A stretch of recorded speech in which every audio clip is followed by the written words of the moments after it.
I actually did have one question. Oliver Humperdinck, the Assassin, and Ox Baker. My men. I'm confused. Those are your Those men? are my guys. Day one. I'm confused. I love that era. I used to sit with my granddad and watch them when I was little. That's greatest times ever in pro wrestling. Just the greatest by far. Oh, you got old guy shit. Look at that smile, man. Well, welcome to the Tragedy Academy, a show created to bridge societal divides in a judgment-free zone using candor and humor. My name is Jay, and I'm going to let Gary, who's here today, introduce our guest. Oh, so we got Dan Lambert today, the owner of America Top Team, pro wrestling and MMA legend, good friend of mine, known him for years. I use the word legend. I got to call bullshit on the good friend part, but go ahead. Yeah, I thought it was going to be the legend part you were going to call bullshit on. I was going to, but then I saw something. Yeah. It's this guy I know that I had to work with for like 5 months or 10 years. It felt like 10 years ago or 8 years, 7. Oh, yeah. Anyway, this is Dan Lambert. How you doing today? I'm good. How you guys doing?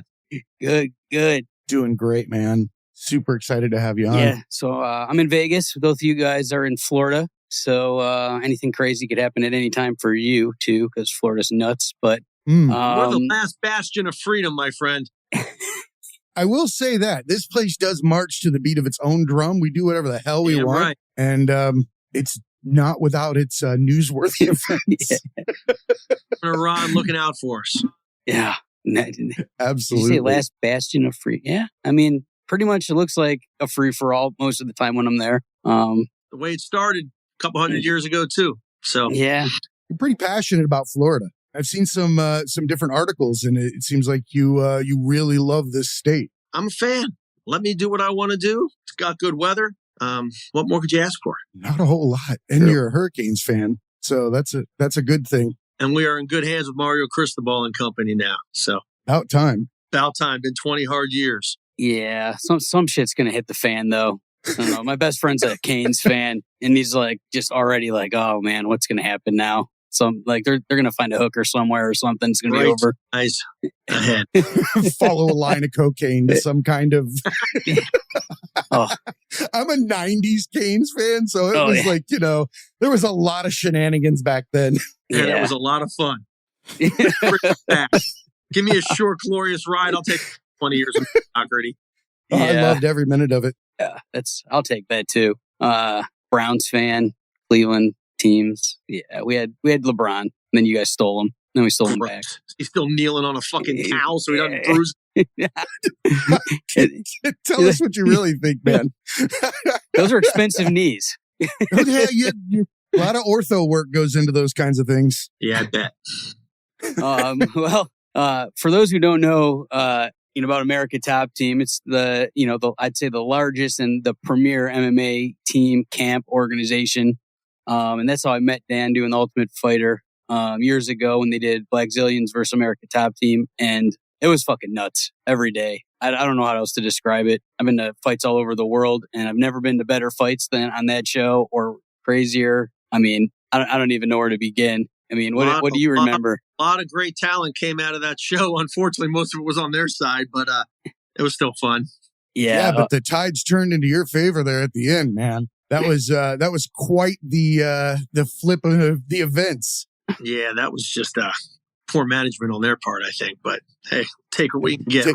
Well, you know what though? I'd like to point out something. You gave that win to charity. That's the coolest fucking thing about it. Like, you see so many people in your position that would be celebrating a windfall and taking a briefcase full of cash and doing whatever with it, but you just turned right back around and handed it to them. Yeah, we talked to all the guys. They voted on it, and everybody voted to give it up. So they were just pretty happy. You even did a vote. I like that. Still a democracy down here in Florida last time I checked. Yeah.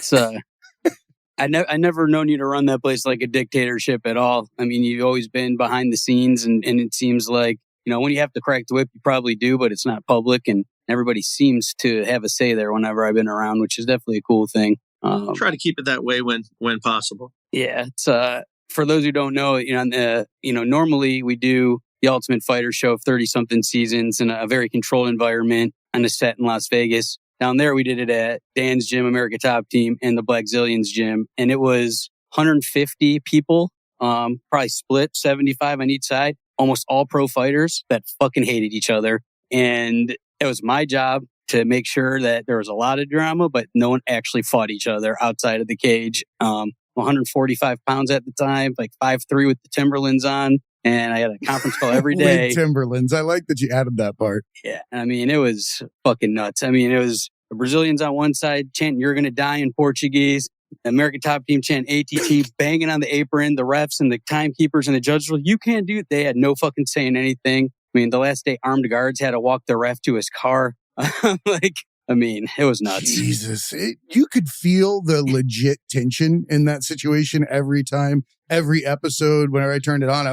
And it's funny, I'm a fan of the UFC. I'm a fan of Tough, long before I met Gary. And I haven't watched every season, but there's a few that stick out to me that I did happen to be in the seat for watching, and that was one of them. I think that the tension shined through in those fights. I mean, that was, when, like you said, when it crammed into a little gym and all those guys there and everybody doesn't really like each other that much. I saw it on TV come across, but when you were there, it was like next level. People were intense. Primal, man. That's some primal shit there. Yeah, you had like Bigfoot Silva and Anthony Rumble Johnson forehead to forehead about the fight. You had Tyrone Spong about to fight Robbie Lawler, like in the parking lot. And you had like, the little guys like Michael Johnson and the Andrew guy, got his last name, Whitney. Like they're my size. They're about to fight. And I'm like trying to break that one up. And then trying to I just looked at Tyrone and Rumble. And is this where professional wrestling met MMA for the first time? Sometimes I have a hard time separating the two, so I'm probably not the right person. Oh no, that's your world. Yeah. You definitely have both of those on lock. Yeah, those are both my worlds. Thank God. Yeah. I mean, I was gonna say you got it good. I think it's like living out your dreams as a kid. Like in reality, like we always, who do you make fight or who I want to be a wrestler. Like how did you get back into the wrestling and like become a part of that after that the long run at MMA? Actually, at first, I never knew anybody in the wrestling world, other than Bobby Lashley, who trained down here. And me and a bunch of my old Mark friends that used to grow up going to all the matches down at Miami Beach Convention Center every Wednesday night. We would bring in a wrestler every month to come down and have dinner with us and tell all the old stories, which is just a blast because their lives back then were just crazier than anything you could possibly imagine. Insanity. So we've had, you name an old school wrestler, I've had him down for dinner, but I never had any other involvement or attachment to the business other than just being a big fan for a long time. And I was at a UFC show in Nashville, and Jeff Jarrett happened to be sitting next to me. So we struck up a conversation, and he knew Bobby Lashley had trained at our gym, and he was an MMA fan, and we talked, and super nice guy. And a couple weeks later, he sent me a text and said, "Hey, I have an idea about like an MMA pro wrestling angle. Would you guys be interested?" And I'm like, "Absolutely." I've been waiting for this. Man, wow, in my dreams. So we did something for like 6 months, which was really fun. We had a blast. And then I just figured, okay, my pro wrestling fantasy camp's over. I'm good. And then a few years later, King Mo was doing a little pro wrestling at this smaller indie organization named MLW. And I went there and did some stuff with him. He asked me to go manage him for some matches, and that was fun. And then I became friends with Tony Khan through Masvidal. He was talking to Jorge Masvidal one day down in Miami about doing something. And Masvidal's manager, Malky Ka, was like, "Hold on a second." He called me up. He's like, "Hey, I need you to come down to Miami." I'm like, "Dude, I just sat down to dinner with some friend from out of town and my wife. I'm not going anywhere. Food doesn't even..." He's like, "Well, I got Tony Khan down here." I said, "Okay, see you later. I'll be there in a minute." And I just left a trail of fire and smoke. And then we were just friends. We became friends. I started going to shows. He'd let me sit up front and watch the shows. And then they were coming down for a show in Miami, and we were talking. He's like, "Man, it'd be cool if you came to a show and brought some of the fighters and maybe got in the ring and talked some shit or something because it's in Miami." I'm like, "Yeah, that'd be fun." And went down and did it. And one of their guys came out and smashed me. And that was supposed to be it. I'm thinking, wow, that was awesome. And then like a couple weeks later, he's like, "Hey, that kind of got over good. Would you want to come back?" And I'm like, "Yeah, let's go." So I did it for a year, and it was a blast. That's super awesome. Yeah. How do you feel? Is it going to be another resurgence again? Are you going to keep going back? I mean, it seems like it's in your blood now. It was fun. I can see why those guys never want to leave. It's like wrestlers never retire, it seems. I can see why. It's pretty addictive when you get in there. It's so much fun. But I don't know. I did it for a year. It was a blast. I think, the little gimmick we had kind of started losing a little steam towards the end. So I'm like, I think this is a good time to leave. One of the guys was hurt anyway. So I said, hey, I'm going to go back and stop coming for a while. He's like, hey, if I have a good idea, will you come back? I'm like, sure. So it's open. We'll see. Yeah, that's cool. Like, I've always wanted to, I couldn't do the wrestling part myself, but I think I could play the sleazy manager pretty good. Oh, you can get Jimmy Hart running around in the background. I love that. Yeah, it's basically myself. So it's like, he's one of the guys we brought down for dinner. He was a blast. Oh, that's awesome. Yeah. He seems like such a cool guy. I heard that Gary was telling me that you had Ellie and Jim the Anvil at your house there too at one point, because we had her on not long back. Yep, they came down for dinner. She was a sweetheart. She had some great stories talking about the dungeon and being around the family all those years. It was super cool. It's amazing getting that time. Yeah. You mentioned before we started, you mentioned Ox Baker, who's an old heel from the 70s and maybe early 80s. And I had last night, we had an old referee from the WCW days, Tommy Young, down. And he was telling his stories. And one of the guys who came to the dinner is just a friend of ours named Gangrel, David Heath. He's an old school wrestler, been around a long time. He's actually who Edge and Christian started with when they came out with the vampire gimmick, the Brood in WWE. He was married to Luna Vachon, part of the Vachon family. And Ox Baker's name came up, and he told a story that Luna had told him back when she was alive and when they were married. And she said Ox Baker was such a mean, evil heel that he was over her dad's house for dinner. And when her dad would get up and walk out of the room, he would lean over and grab her cup of milk and drink it and let it drip down his chin, laugh at her. That's the milk in front of her. He was just a heel all around. That's something that Ellie was saying, because I said, who's Jim the Anvil? Because I loved the Hart Foundation back then. That was like my thing. It was when the house quieted down. There's no fighting, no nothing except for, play fighting. And I asked her, I said, how was Jim outside of the ring or with the family? And she's like, exactly the same. And I was like, that made me so fucking happy, because it just lends credit to the fact that the wrestling industry harbors the most authentic people. And it's why it keeps standing that test of time, because the people in there are being themselves and having fun with it. And people are just attracted and want to look at it. It's funny how there's a lot of people that love MMA, hate pro wrestling, and vice versa. And then there's a cross section of people that like both, which I think is bigger than some people want to admit.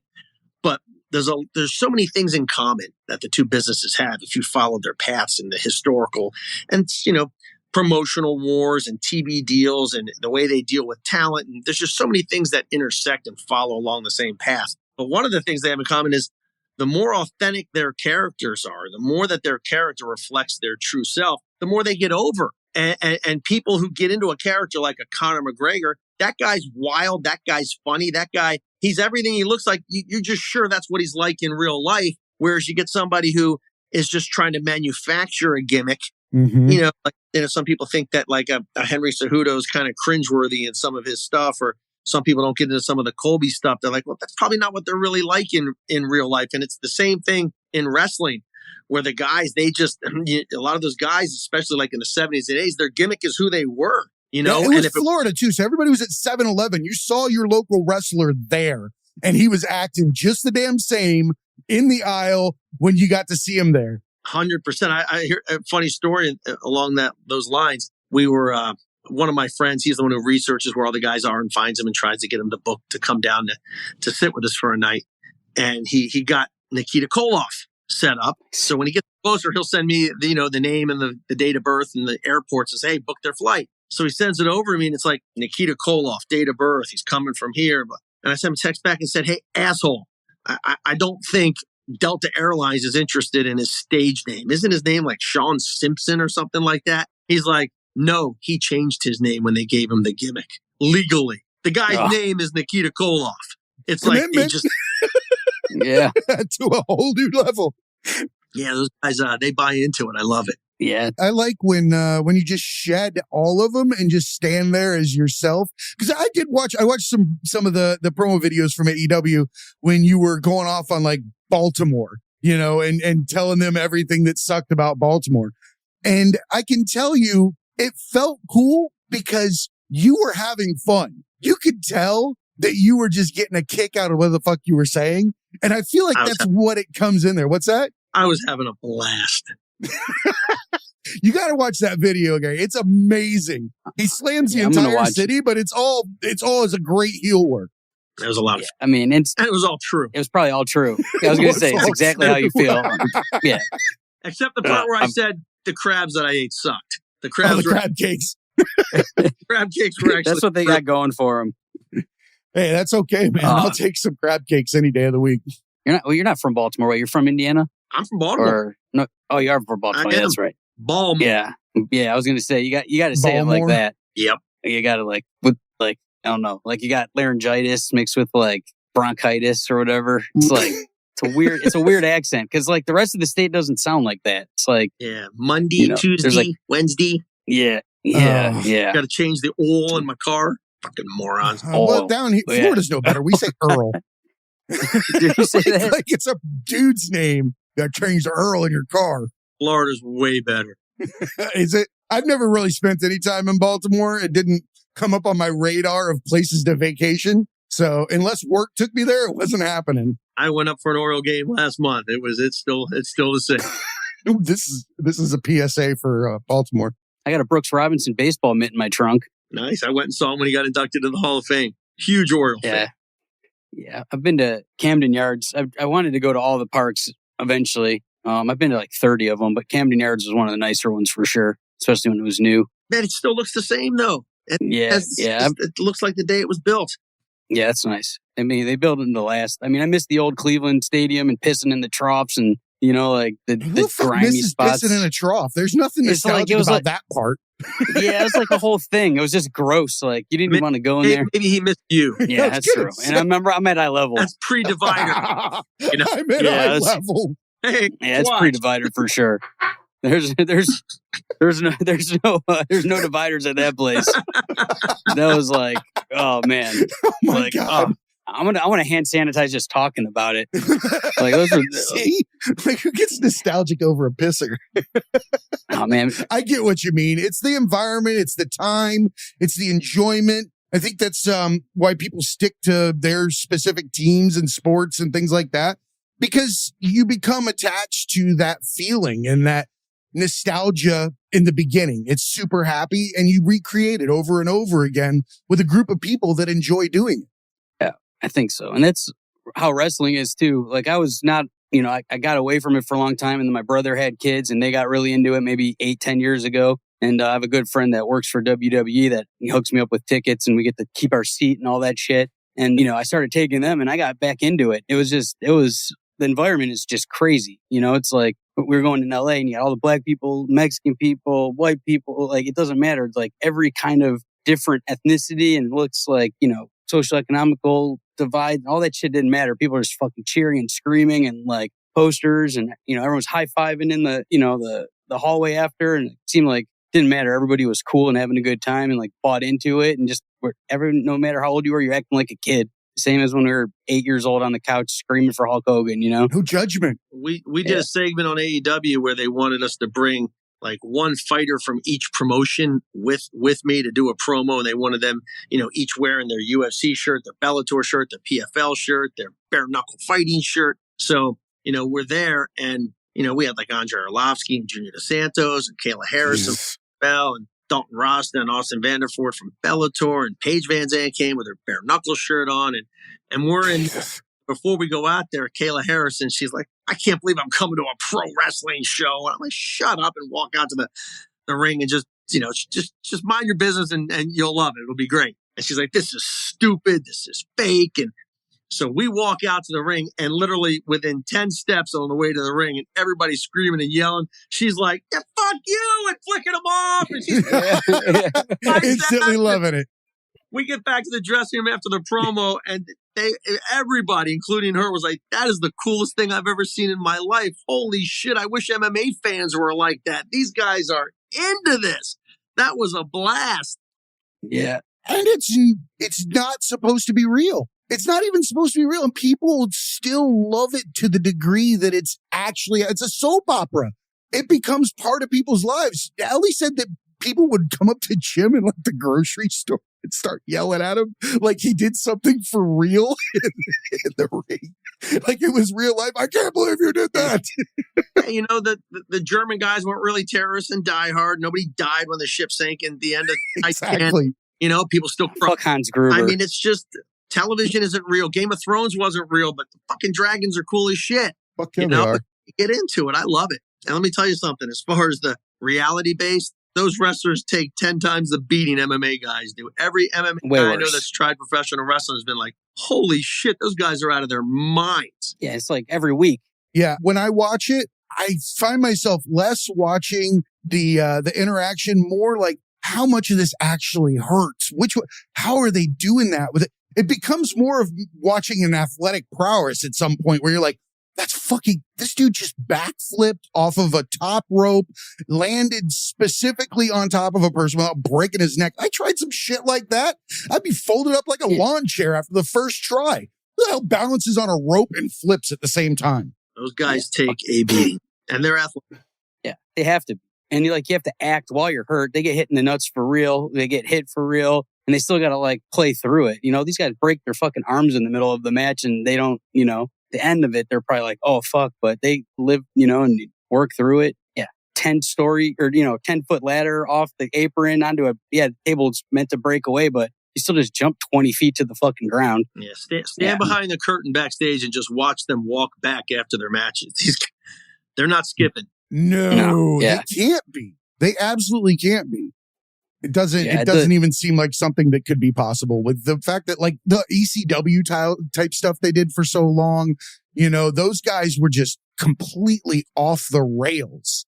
I used to go to ECW shows at the War Memorial Auditorium when I was younger. And, WWE, you're bringing signs to get, to be part of the show, ECW, you would bring weapons and they would come out and fight and use that in the match. And I'm thinking I'm going to bring a frying pan this time. And sure enough, they're grabbing my frying pan, hitting the guy over the head with it. And I thought it was great that I saw someone brought a fucking cheese grater. And they used it. And those guys were just batshit crazy. What adrenaline level are you at that point when you're letting somebody cheese grate your ass in the name of entertainment? And then they're going to the next house show the next night in the next city, and they're doing it again. For no money for those leagues back then. It was probably nothing, barely bus fare. Yeah, I mean, it's obviously different now. The travel's a lot less. It's a lot less appearances, and they might be flying instead of driving. But man, those guys still take a beating. So yeah, I have to ask, Dan, you're a businessman at the beginning of this. You're doing all this stuff outside of the MMA and wrestling world. And when I was reading through different things, it seemed to be that you kept MMA and wrestling as your passion and utilized the business world to support it. Am I correct in kind of thinking about how that worked? Yeah. I mean, trying to make a living at the MMA side of it or the pro wrestling side of it, I mean, that's not an easy task right there.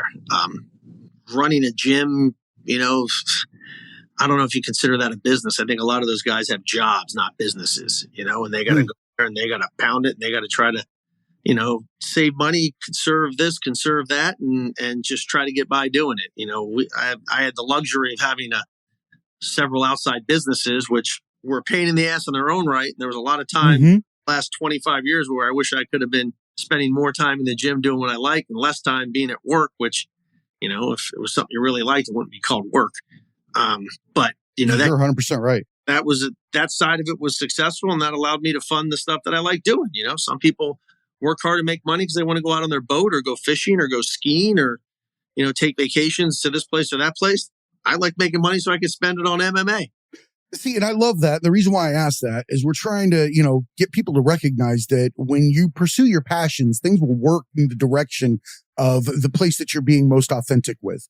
And it's so great to see that you made the business world work for you. You didn't work for the business world, and created probably some of the greatest bonds. And I would probably guess some of the most charitable contributions came through ATT and all of that type of area. Am I correct? I mean, couldn't have done any of it without the businesses I had on the side funding it. It's just the way it is. You can have all the money in the world and try to throw it into something that you like, it doesn't mean it's going to be successful. You've got to put a lot of time and be good at it. And, you think running an MMA gym with 100 fighters and all those egos and all those maniacs and the coaches and everything that goes with it, you think that shit's easy? Come try it. It's not. Hell no. But at the end of the day, a lot of people try. But a lot of people have tried, and a lot of people have lost a shit ton of money doing it. Almost every one of them. The guy on the other side of that season of The Ultimate Fighter. But it's a lot easier to do it if you have some backing. That's for damn sure. Absolutely. So, knock on wood, I had that. And, I worked hard for it, and I use it doing something I really enjoy. So what would you tell someone that is trying to pursue their passions and they're in a different career right now? I'd love to just sit there and say, find something you love doing and you'll never work a day of your life, go chase your dreams, blah. But fucking, like I said, if it was fun, it wouldn't be called work. Work ain't fun, fucking suck it up, do what you got to do and give it your best and work hard. And when your opportunity comes your way, fucking grab it. Everybody think, this guy got lucky. This guy got lucky. No, that guy found an opportunity and he seized on it and worked really hard when he got that opportunity to make it work. That's what luck is when opportunity meets preparation, It's mindfulness. Yeah. Paying attention to your surroundings. I read something the other day that was talking about there's different ways to view time. One was that you will walk through time or you'll push it or you'll pull it. And one is ego driven and one is like anxiety, depression given, right? Because if you're going through life and you're moving forward, you're in control. If it's coming at you, you're not, and you're letting life happen to you. But then there's a third that I was thinking about, and it's kind of like sitting on a pedestal. And if you're standing on that pedestal and letting life happen around you, then you have the ability to see who's pushing, who's pulling, and which areas are going to work best for you. And I kind of feel like that's that happy medium that someone like yourself has. You're talking about grabbing those opportunities in the now, recognizing them when they exist, but not striving to get them the whole time. Some deep shit right there. Yeah, I was trying to process all that. That's me. I mean, I need the pedestal just to see over the steering wheel. I thought I was being slick with the preparation, luck, opportunity line. Yeah. You beat me there. I like it. Well, that's what we do here. And honestly, I spend a lot of time thinking about different analogies and things like that because shit's confusing. And the more that you can simplify things and just look at them, it makes it a lot easier to comprehend and shows people are so fucking alike that all of these situations are exactly the same, just with different decorations on them. We think we're fucking so original as humans, but we're fucking just doing the same dance next to each other with different, masks on. That's it. And I love, though, that when someone like yourself shows that authenticity and gets the opportunities that you do because you're being authentic, it sets up a path for other people to see that if they're just themselves, just who you are. When you wake up in the morning, don't try to remember who you were yesterday, what you did, all those other things. Just be you, and you get the opportunity to fucking work in pro wrestling, MMA, be a fucking big businessman, all these things because you took the opportunities when they were there and didn't take shit for granted. I don't know. I'm kind of singing you a little praises here, but I appreciate it. Fair enough. I'll take it. Yeah, it's like if you don't pull any punches, like some people are going to think you're an asshole and they're just not going to want to deal with you. But the people that do, those are the people you want to be around. And those are the people that you can trust and can trust you. Because I don't look like a TV producer. I never have. People say the same shit. You got lucky. But I mean, it's a hard fucking job. It's not easy. We were down there in Florida. I worked 18 hours a day for 3 months straight. Didn't have one day off. The very last day, me and this guy Rambo that I worked with forever, the nicest guy in the world, walked to the beach for the first time. And, it's funny. I didn't wear like America Top Team or Black Zillion shit the whole time because I had to be neutral. Packed up everything. And I had an America Top Team shirt on. I walked just to the corner, have lunch with Rambo, and I look, and Rashad Evans is at the next table. He's like, I fucking knew it. I fucking knew it. You fucker traitor. Motherfucker, you knew me since season 1. Like, you were on their side the whole time. I'm like, no. Yes, you like, were. You can admit now it's been years. Fuck you, Rashad. They wanted us to win the whole time. The statute of limitations is over. He's like, I knew it, man. We're supposed to be homies, man. I knew it. Like, damn.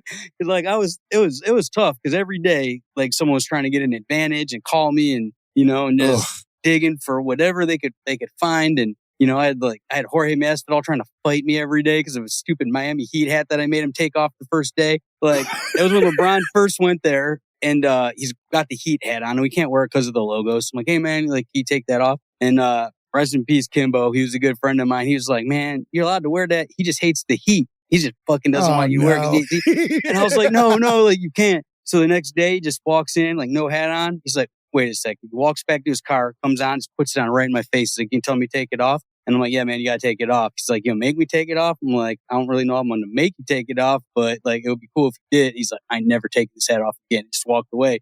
And I was like, he wore it every day for 3 months.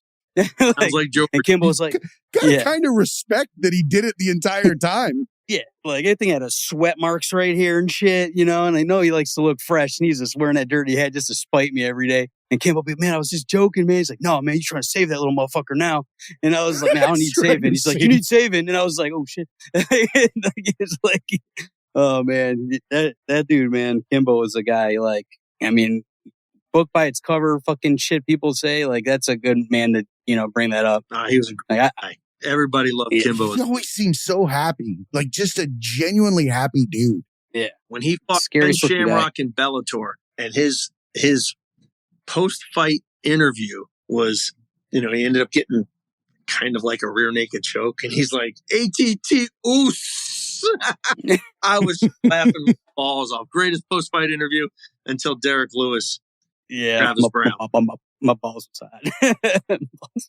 Yeah, I had to pick him up at the hotel. He's an Ultimate Fighter, and just me and driving over. And he's like, yeah, my manager, Icy Mike, says I can do whatever the fuck I want. He's like, I'm allowed to call my kids. I'm allowed to use the TV. I'm allowed to do all that shit. I'm like, I don't really know about that. I'm talking about. He's like, you better not let me do none of that shit. He's like, if I ask, he's like, I don't care if we're a month in, I'm begging you. Don't let me do none of that shit. He's like, I don't want shit that anybody else doesn't have. He's like, I'm going to ask him. I miss my family. But he's like, you fucking don't let me, you know? And he, like, right. He probably could have figured out a way if he went through all that shit to get a little, you know, and I would interview him for so long because he was just mad interesting that people were like made all these stories. He's down there watching TV. He's fucking watching Friday down there smoking weed. You know, like everyone would make up these like weird Kimbo ghost stories, but it was just like we just have 4-hour interviews that would be 30 seconds on TV. But, you know, we just got along and he had just like, you know, spoken sound bites but then he would like get into some deep shit about, you know, all kinds of stuff like you would never expect. So, you know, that's like the people you meet in this sport. It's like the most violent sport, and you think people are going to be mean and shitty, but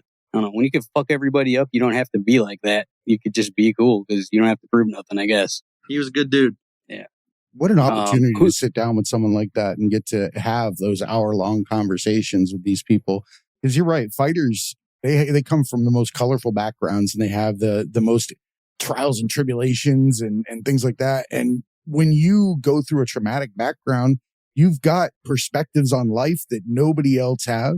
And getting the opportunity to put yourself on a camera and speak without having that filter of fucking judgment by the assholes out there that look at fighters or wrestling or whatever it is, you know, as some subpar sport or the intelligence is the same or some shit like that. When you give these guys a chance to sit there and fucking speak their mind, it really opens up the eyes of the people that are fucking judging them. And it gives fucking a voice to all those fuckers that don't get a chance to stand up and say something the way they could. Yeah. So it's tough. And, I mean, who do you think, like, of all the people that have came through your gym, you know, when you remember this, who are the crazier characters or like the more, not necessarily for fighting, but who's going to stick out, you know, when you're retired of like, man, that person was like nuts or just like, I mean, the list is really long, but there's got to be a few that are going to be the most memorable. I mean, there's different levels of nuts, you know. I mean, we've had to kick people out of the gym for like fucking trying to worship the devil inside the fucking gym and doing rituals and just losing their fucking minds. Just there's different levels of crazy, and then there's good crazy. You know, when I think just the craziest dude in the gym, I always think of Masvidal.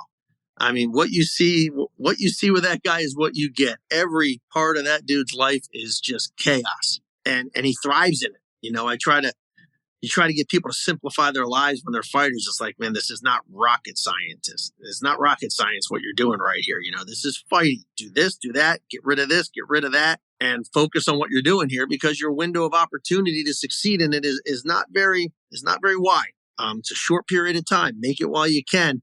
And then you get somebody like him who's just fucking chaos in every aspect of his life. But he thrives in it. It's like he's successful in it. It's like, I'm going to sit back and watch this train wreck And then he's going to be like Mr. Magoo when the airplane crashes on him. He's going to walk right out of it looking better, smelling better, making more money than he did before it landed on him. It's just, he's like next level crazy, Masvidal. He finds he finds the right rivalry at the right time, or just the thing that's going to work for him in that moment and capitalizes on it. So he's living in the now. It sounds like he's like not worrying about 10 years down the road or what happened last week. He's taking the opportunities when they fucking land in his lap. That's the way you're supposed to live life. The rest of it's the fucking mental illness. I have a question. It really is. I have a question. What's an insult you've received that you're proud of? I would say some people have come to our gym and, I think the main thing we have going for us over at American Top Team is just we've been doing it so long and we've done it on a bigger scale than most gyms. We have a lot of fighters, or some gyms may have 5 pro fighters in the gym or 10 pro fighters in the gym. We've got 100 pro fighters in our gym. We've got 25 other affiliate gyms that send pro fighters to us to train as well. So we've done it for a long time with a lot of people. So we've had a lot more opportunity than other people have had to make mistakes over the years. And we make the mistakes like everybody else does, but we learn from them. So shit that this gym might be making a mistake right now, I'm like, oh my God, I fucked that up 8 years ago. I'd never screw that up now, but you're screwing it up now and your guy's fighting our guys. So our guy's going to be in a better position to win than yours is. But the main mistake we made for years and years and years was not running our gym like a professional sports team, because MMA wasn't really looked at like a pro sport. When we fucking have been doing this since, the mid 90s, and nobody knew what the shit was. The videotape days. Yeah.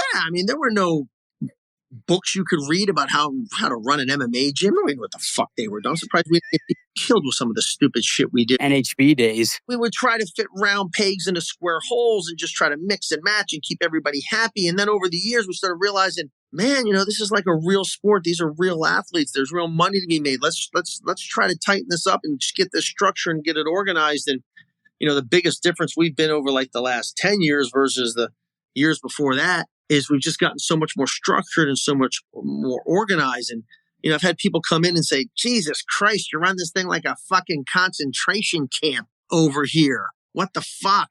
And, when I go to my old gym, I could do this and we did that and we did this and we did that. And I'm like, that's a fucking compliment. We do run it like that. It's a professional goddamn sports team. Who the fuck is this guy on the mat with you today? Oh, this is my old training partner from back in Keokuk, Iowa. When I was a high school. What the fuck is he doing on our goddamn mat, taking up our resources and our coach's time and scrambling all over the place, rolling into somebody? If you're a wide receiver on the fucking Eagles and you're exactly, are you going to fucking show up with Dak at the fucking Cowboys fucking camp and go run some goddamn passing routes with their fucking offense? Who the fuck is? Get the fuck out of here. Well, that's not the way we run our fucking gyms. It's a real sport. There's a lot of money on the line these days. There's real athletes. And if you don't do your job in other sports, you get cut and you lose your money. You don't do your job in this place, you get your fucking head caved in. Start thinking like it. So that's probably the best, nasty. I love it. That I took as a compliment. You care about the athletes quite a bit. I don't know that people may have heard about this, but you did a donation stipend. What is it to the players for the Hurricanes so that now they can actually have some income while they're playing? I don't know if I care about those guys individually as much as I want the team to win, but I guess it kind of goes hand in hand. No, he cares. I'm not a big fan of the NCAA. I think they're run by a bunch of fucking scumbags who are just trying to siphon off as much money for themselves. And there's billions of dollars all these years, and they're just a bunch of sanctimonious schmucks sitting up there in their ivory as much caviar as they can while these kids are on the field busting their asses for an opportunity. Oh, well, you get a scholarship. Yeah, great. Go graduate with your scholarship in phys ed and see what that's going to do for you, after you make billions of dollars for your school. So I've always thought that the football players in the NCAA got screwed. So when NIL passed and the kids had an opportunity to make some money, while they're on the field for the name, image, and likeness, I thought it would be cool, A, to help them get some money because they deserve it. And B, I thought it would give our team a little bit of a leg up on the competition and be able to compete possibly with the Alabamas and Georgias and Ohio States and Clemsons of the world, who have so many other things that they offer their kids, both legally and illegally, that other schools don't have. So I figured, hey, let's try to be the first in the country to start a team-wide NIL program. So we were like the first sponsor / business that set up a deal, and we set up a deal with all 85 players on scholarship at Miami and gave them each $500 a month, during the course of the year. I mean, hey, you know what? $500 a lot of ramen, man. It's not $500 a month in college is a lot of dough. Dude, it's enough to help your mom with her car payment if you want to, get laid if you want to, go out and eat some food, get some new rims if that's what you want, whatever the fuck you want. But it's real money. And we thought that, Miami doesn't have a huge fan base of people that went to the school. It's a small school. They've got like 9,000 kids or something that graduate every year, as opposed to some of the Bamas of the world that might have 50. And they got people that have been Alabama fans, for generations, and they donate and do all these things for their school. Miami doesn't have that. Half the schools from foreign countries, and they think football is that, black and white thing you kick with your foot into a net, and then the rest of the schools from the, prissy places up in the Northeast, and they don't give a shit about football. And if they do, they don't care about Canes football. So, it's a little bit of a disadvantage competing down here, but we got great fertile recruiting grounds because all the great high school players are down here. Oh, yeah. And there's a lot of rich, successful businesses in Miami and a lot of bandwagon jumpers that can't wait for the next successful thing to jump on. Out the big three's no longer with the Miami Heat. So I thought, hey, why don't we start some NIL businesses and see if we can get other businesses in the city to jump on board and try to make the Canes better and help their kids get some money. And if kids know that there's going to be NIL money there, that's going to factor in their decision on where to go to college. You can't 100%. Can't go to a high school senior and say, hey, come to Miami and I'll give you this when you get here. That's illegal. That's against the NCAA rules. That's against Miami's internal rules. But if everybody knows that all these players are getting it when they're there, it's gonna influence their decision. Our NIL program, we don't talk to kids that aren't part of the team, that haven't enrolled at the school yet. But once they're there, they know they're at least getting that, and it's grown since then. And other people have gotten involved. And there's one real big player, a local businessman down here, who's done really well for himself, and he's doing great deals with a lot of the Miami kids once they're here. So it's a good thing. I think it's amazing because, let's face it, this is a country that takes kind of like the military. Why do we always send the poor? We grab the people that are in the least, or the worst circumstances and try to turn it around and put them in a sport so everybody else can get the money off of it. When in turn, you're giving them a chance to be able to support their families and, each other at the earliest level for the talents that they've worked their asses off through high school to get. I think it's fucking the way that it should work. And if it makes the team better in the long run and gives me something to cheer instead of getting pissed off when they lose, hey, why not? The Buckeyes are still much better, but it's cool. What's that? The Buckeyes are still much better. Always will be. What the fuck is a Buckeye? Is that like a nut? It's a nut that's mom spiky, makes so it those hurts at you. Christmas. They're like chocolate and peanut butter, right? Isn't that what a Buckeye is? So No, when it's you like get nut. plays, you get to put like a sticker of a nut on your helmet. Yeah, it's like a spiky nut, though. It's like What's it has no purpose. Spiky nut? It just hurts really bad when you throw it at Every someone. time you make a good play, you get some nuts on your chin. Yeah, Oh, Buckeye. the chin nuts. I never want those. Fucking hate it. And that national championship that you claimed from the Rose Bowl, I think it was, that goddamn pass interference call to go into overtime. Come on. Yeah, you forgot about all the bullshit Terry calls before Porter that. was the referee who threw that flag. I will hate that scumbag till the day he dies. I hope he is dead. Yeah, I'm gonna send him I'm gonna find his. I'm gonna send him something nice. That fucking From you. asshole. If this is the end zone right here, okay, the play was over in this corner of the end zone. There's a ref right there. He saw it. Glenn Sharp, perfect coverage. No penalty, doesn't call it. This asshole Porter comes running from the far side of the field. Everybody's celebrating. The game's over. He's still running. He's running. Everybody's hugging and cheering. He's running. And then he fucking throws a flag from over there. Get the fuck out of here. Bullshit. I remember that being a very bitter, accurate call. Well, yeah. Table for two, bitter party. There was that was table? terrible officiating that whole game, though. We both got it. Yours was at the end. That's But the second worst call in the history of sports. What's the what's first? the first worst? The first was a fumble in a Miami Notre Dame game. It was at the end of the game, and the Miami guy was reaching the ball out to score a touchdown, and he crossed the line, and the ball hit the ground, and it was a fumble, and they called it a fumble and gave it to Notre Dame, and it was either, the ground can't cause a fumble. No. it was probably coming loose before, though. Plane. Once it passed the plane, that's it. It was either a touchdown because it crossed the plane or his knee was down, but it's impossible to have it be a fumble. Even that, at least that ref admitted he made a mistake in that. We need to have you back, Dan, and we need to do greatest worst calls and just talk about these. I think you'd be good to recall these because you get really pissed off about it. I love it. So pissed. My roommate, I got to introduce you to my old roommate. He's one of the best cinematographers in all of television. He's from Miami Canes fan, and we were living together at that time. Like he's my best friend, but he still hates me just a little from that day. Just a little bit. Are you a Notre Dame fan too? Or are you talking about the Ohio State game? Oh, just Ohio State. Okay. Yeah. Yeah. Fuck Ohio. Yeah. I'm Buckeyes and UNLV basketball. I did like Jerry Tarkanian. Yeah. You remind me of him. Yeah. Just old and mad. I can't fight you on the show. He was pretty cool. yeah, he was. Yeah. That was a team. I like the Canes. I like that whole era, the 80s, the gold chains, the cocaine. 80s, 90s, dude, they were hauling ass, dude. Everybody was moving at like a 4.40 was like the norm for like the entire team, it seemed like. Yeah, that Notre Dame game I was talking about, I think it was like 88, maybe it was 87, and it was the Catholics versus the convicts time. It was. I remember that. It was great. That's too fucking funny. So I want to ask before we wrap up, is there anything we didn't ask that you would have liked to talk about or tell us or tell Gary, like, fuck.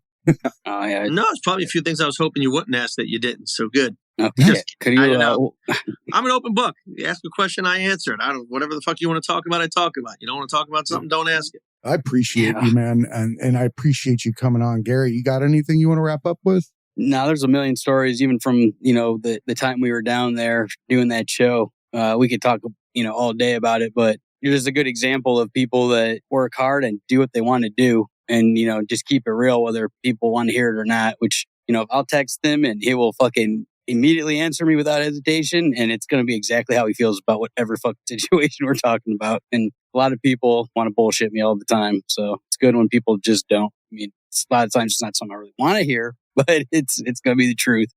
Nothing's worse than fake people. Fake people are the scourge of the earth. They make life fucking such a pain in the ass. So fucking pathetic. They just care so much more about what people think than about the truth and reality. And speaking of Notre Dame, my first day ever working in TV, I was in Lorenzo Fertitta's office. He's a Notre Dame fan. And I didn't know about this hierarchy of television and the executive producers, this and whatever. I was walking by his office and the game was on. I poked my head in. And, he's the guy that owns all the stations, casinos, and owned the UFC for a while. And I was a 23-year-old kid that still thought he was a gang member and rapper. And like my friend I was just talking about had taken me to Burlington Coat Factory to buy me a shirt that fit for my first day at work. I was living 20 deep in a fucking apartment with no front door because the cops had raided the place. And I had no business being anywhere near that. And I'm just like kind of laying back on the couch watching the game. And the guy that I still work for now, Craig Pelagian, who Dan knows, like walks in and he's like talking to Lorenzo and I make some comment. Craig's like, who the fuck is this guy?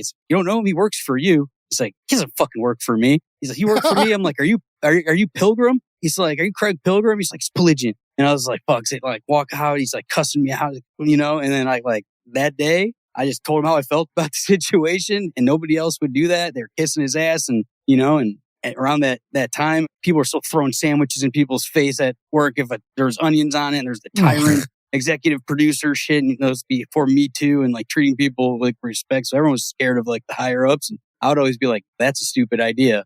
I wouldn't do that. And everyone's like, well, but would you want your friends having you walk around with a booger in your nose all day? Or are you going to fucking break their balls about that booger, And I would tell him how it felt. And sometimes it got me into some shit, but he's kept me employed and I've done all the seasons of Ultimate Fighter and had great experiences because I was the only guy at the time that would just tell him what I thought. Lorenzo was cool as fuck. And unfortunately, he was a Notre Dame fan. His kid ended up going there and played there. Yeah. Which got to be pretty cool. Yeah, definitely. Those guys were the same, though. If it weren't billionaires, be cool. Yeah. The main reason, the reason he ended up going to Notre Dame is that SATs weren't high enough to go to Miami. Oh, man. Yeah, the SATs were. That's how you end a show, actually. Yeah. Hey, just to let you know, if you ever come up into the Tampa area, you're welcome here in studio. Sit around, we can talk some BS about wrestling and MMA. Cool. Two of my favorite subjects, wrestling and MMA, not Gary. He talks about me all the time.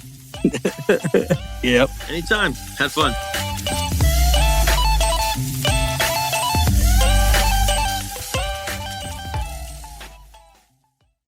What's up, academics? This is Jay. I'm here to talk to you about Into the AM. This is a clothing and apparel company that I came across last year that has the absolute coolest designs. And the reason why I was attracted to it is because I grew up without a lot of money, like many others, and had to shop on that outlet rack with the irregular items. Things like the fly was over 4 inches to the left, or the right sleeve would be twice the size of the left. It looked like I was growing horizontally. Like, it's okay, honey, you'll grow into your left arm. So you really don't get a chance to express yourself the way that you want to. You go into life, you start putting on suits, you start putting on uniforms, and you realize you'd never had a chance to truly express yourself. Enter Into the AM, a team of artists and creators who share a common vision. They see clothing as a canvas to express what drives you. Since 2012, they've developed premium apparel that elevates self-expression and provides unparalleled comfort for wherever your passions take you. Into the AM's passion for change is the driving force behind their brand. They remain committed to creating products that inspire and promote self-expression by partnering with like-minded organizations focused on giving back to communities in need. Last year, they donated 1% of all revenue from their graphic tees collection to the Art of Elysium charity. The Art of Elysium is an artist organization built on the idea that through service, art becomes a catalyst for social change. For over 24 years, the Art of Elysium has paired volunteer artists with communities to support individuals in the midst of difficult emotional life changes. They currently offer 110 community programs per month, serving over 30,000 individuals per year.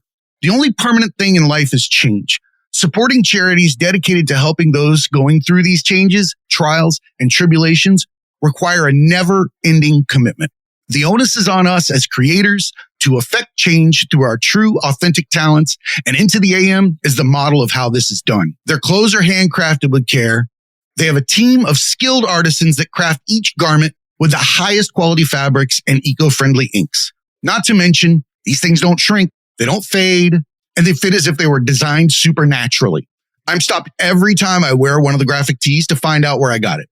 The colors attract attention from miles, and the art is nothing short of spectacular, with designs for everyone. One of my personal favorites, Twilight Maiden. Go take a look. Into the AM does all of this while putting their money where their mouth is. 30-day money-back guarantee, lightning fast shipping, and hassle-free returns. The deals are endless. Graphic tee bundles, discount promo codes.